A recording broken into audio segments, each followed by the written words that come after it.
ফ্লোরিডায় orange কাউন্টিতে ডেলিভারির ভান করে প্যাকেজ চুরির অভিযোগ উঠেছে এক নারীর বিরুদ্ধে। ক্যামেরায় দেখা যায় অ্যামাজন বক্স হাতে বাড়ির সামনে এসে তিনি সেটি রেখে দেন, তারপর বারান্দায় থাকা অন্য একটি প্যাকেজ নিয়ে চলে যান। পরে একই ধরনের আরেকটি ভিডিও সামনে আসে।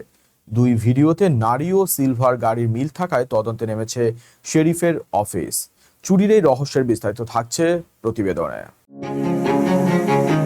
অ্যামাজন এর প্যাকেজ হাতে নিয়ে বাড়িতে ঢুকছেন এক নারী। দেখে মনে হতে পারে তিনি হয়তো কোনো পণ্য পৌঁছে দিতে এসেছেন, কিন্তু নজরদারি ক্যামেরার ফুটেজ বলছে ভিন্ন কথা। যুক্তরাষ্ট্রের ফ্লোরিডার অরেঞ্জ কাউন্টিতে এক বাড়ির সামনে থেকে প্যাকেজ চুরির অভিযোগ উঠেছে ওই নারীর বিরুদ্ধে। ভিডিওতে দেখা যায় নারীটি একটি অ্যামাজন বক্স হাতে করে বাড়ির সামনে আসেন। বাড়ির মালিক নরল্যান্ড টরেসের দাবি, ওই বাক্সটি খালি ছিল। নারীটি সেটি গাড়ির সামনে রেখে দেন এবং সেখানে আগে থেকে রাখা একটি প্যাকেজ নিয়ে দ্রুত চলে যান।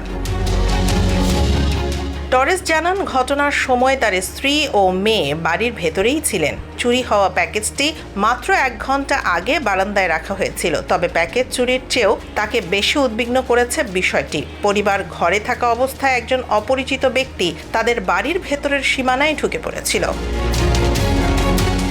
টরেস আরও জানান, তার মেয়ের নিয়মিত ওষুধ প্যাকেজের মাধ্যমে বাড়িতে পৌঁছে দেয়া হয়। ফলে চুরির পর অন্য কোনো প্যাকেজও নেওয়া হয়েছে কিনা তা নিয়ে পরিবার আতঙ্কে পড়ে যায়।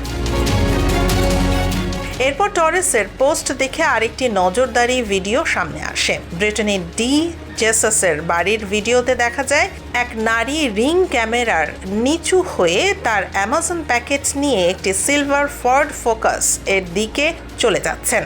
গাড়িতে তখন একজন পুরুষ চালকের আসনে ছিলেন।